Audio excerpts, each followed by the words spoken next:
ஆரம்பத்துல உனக்கு விரோதமாய் இருக்கும். ஆரம்பத்துல உனக்கு விரோதமாய் யுத்தம் எழுப்பி நிற்பார்கள். ராணுவ கூட்டமே வந்து நிற்கும். ஆனால் ஒன்று, முடிவை பார்க்கும் போது அந்த இடத்துல அவர்கள் அல்ல, நீ அவர்கள் மேல் பாய்ந்து போகிறதை இந்த ஜனங்கள் எல்லாரும் கண்டு கொள்ளுவார்கள்.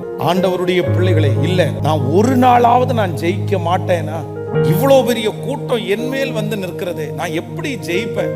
நான் ஜெயிக்கவே முடியாது. அவர்களுக்கு மேலாக ஒரு நாளாவது நான் நிக்கணும் அப்படின்னு உங்களுடைய மனசு சொல்லலாம். ஆனால் நிச்சயமாய் ஒரு நாள் நீங்கள் அவர்களுக்கு மேலாக கர்த்தர் உங்களை நிற்க பண்ண போகிறார்.